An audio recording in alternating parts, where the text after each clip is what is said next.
ልጁን ለማሳደግ ራሱን ዝቅ አድርጎ የልጁን ዳይፐር እየቀየረ ሚስቱን እግሯን እያጠበ በቃ እንደ ወንድ ሳይሆን እንደ ሴት የሚኖርን ራሱን ዝቅ አድርጎ ልጆቹን ለማሳደግ እንደ ወንድነት ሳይሆን እንደ ሴት የሚኖርን ወንድ ፕሊስ ባካችሁ ሴቶች አትፈታተኑ። ልጆቹን ያሳደግበት አንዳንድ ጊዜ ለመኖር ብለ ራስን ዝቅ አድርገ በቃ ዝም ብለ በቃ በመኪና ላይ ከዚህ 200 300 ኪሎ ሜትር መኪና እየነዳ ድንጋይ እየተሸከምክ ቢሮ ላይ ወገብ ቆብጦ ዲስክ መንሸራተት ባንክ ላይ መንግስት አየር መንገድ ብዙ ቦታ ላይ ልጆችን ለማሳደግ አንተ የደም ዋጋ እየከፈልክ እስኪ ወንድ ሁን የምትል ሴት አለ። የኔ እናት ከዚህ በላይ ምን ወንድነት አለ?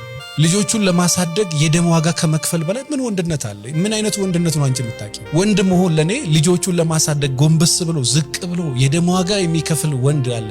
ከዚህ በላይ ምን ወንድነት አለ? ለሚስቱና ለልጆቹ ጨጓራ እስኪመጣ ጉበት እስኪመጣ ዲስክ እስኪመጣ እስከ ምሽቱ 3 ሰዓት 4 ሰዓት እንቅልፍ እስከሚያጣ በሽታ በበሽታ እስከሚሆን ልጆቹን ለማሳደግ ዋጋ የሚከፍል ከዚህ በላይ እኔ ጀግና ወንድ የት አለ? ከየት ይምጣ ጀግና ወንድ ከዚህ በላይ? እንደው በጣም አደራችሁን ሴቶች፣ በጣም ሲበዛ እኔ ልጆቿን ለማሳደግ አንገት ደፍታ ከሴትነት ጠራው ውበቱን ትታ ሞዴልነቱን ትታ ብዙ ነገር ትታ ጸጥ ብላ የምትኖር ሴት ከዚህ በላይ ሴትነት ምን አለ? እስኪ ሴት ሁኚ። ምን አለ ከዚህ በላይ ሴት ነው? እንደ በሬ ቆዳ ተወጥራ ያለች ሴት ከዚህ በላይ ምን ሴትነት አለ? እስኪ ሴት ሁኚ። ከዚህ በላይ ምን ሴት? ለአንተ ሴትነት ምንድነው? አንተ ራሱ ታውቀዋለህ ወይ?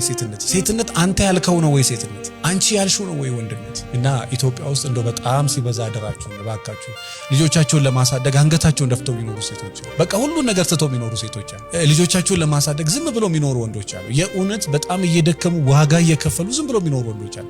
በሴት ተጠብሰው በቃ እግዚአብሔር ይፍረድባት ብሎ ለእግዚአብሔር ሰጥቶ ዝም ብለው የሚኖሩ ወንዶች አሉ። እና በጣም በዚህ ዘመን ያላችሁ ሴቶች ራሳችሁን እንደ ውጭ ሀገር ሴት ባታዩና ስነ ስርዓት ቢኖራችሁ ጥሩ ነው። አለበለዚያ የፈታች ሴትን እኔ ብናገር ያምርብኛል።